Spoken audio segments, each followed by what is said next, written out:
সাহেব যখন হাইয়া আলাস সালাহ, হাইয়া আলাল ফালাহ, শুক্রবার জুমার দিন মসজিদে যখন আজান দিয়েছে, এটা মুয়াজ্জিনের ডাক না, এটা ডাকটা কার? আল্লাহর ডাক। এটা মুয়াজ্জিনের ডাক না, এটা মানুষের ডাক না, এটা আল্লাহর ডাক।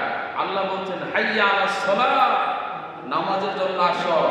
হাইয়া আলাল ফালাহ, কল্যাণের জন্য আসো।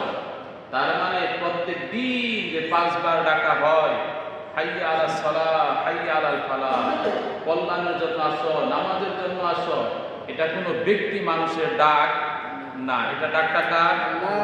আল্লাহর ডাক। আবার শুক্রবার দিন স্পেশাল ভাবে আল্লাহ ডাক দিয়েছেন, সুবহানাল্লাহ বলবেন না? শুক্রবার দিন আল্লাহ স্পেশাল ভাবে ডাক দিয়েছেন। কিভাবে? আল্লাহ পবিত্র কোরআনে বলেছেন, ইয়া আইয়ুহাল্লাযীনা আমানু, ও ঈমানদারেরা। আমরা যারা মসজিদে আসছি, আমরা তো নিঃসন্দেহে ঈমানদার, আলহামদুলিল্লাহ বলেন। যারা আসে নাই তাদের সম্পর্কে ডাউট থাকতে পারে, সন্দেহ থাকতে পারে। আমরা যারা আসছি নিঃসন্দেহে আমরা ঈমানদার, বলে আলহামদুলিল্লাহ। তো আল্লাহ ডাকতে বলেন, ইয়া আইয়ুহাল্লাযীনা আমানু, ও ঈমানদারেরা, ইদা নুদিয়া লিস-সালাহ মিন ইয়াউমিল জুমআ। জুমা মানে কি? শুক্রবার। জুমা মানে কি? শুক্রবার। শুক্রবার আমরা বাংলায় বলি, আর জুমা হলো আরবি শব্দ। কি শব্দ? আরবি শব্দ। আল্লাহ বলেন, ইয়া আইয়ুহাল্লাযীনা আমানু ইদা নুদিয়া লিস-সালাতি মিন ইয়াউমিল জুমআ ফাসআউ ইলা যিকরিল্লাহ।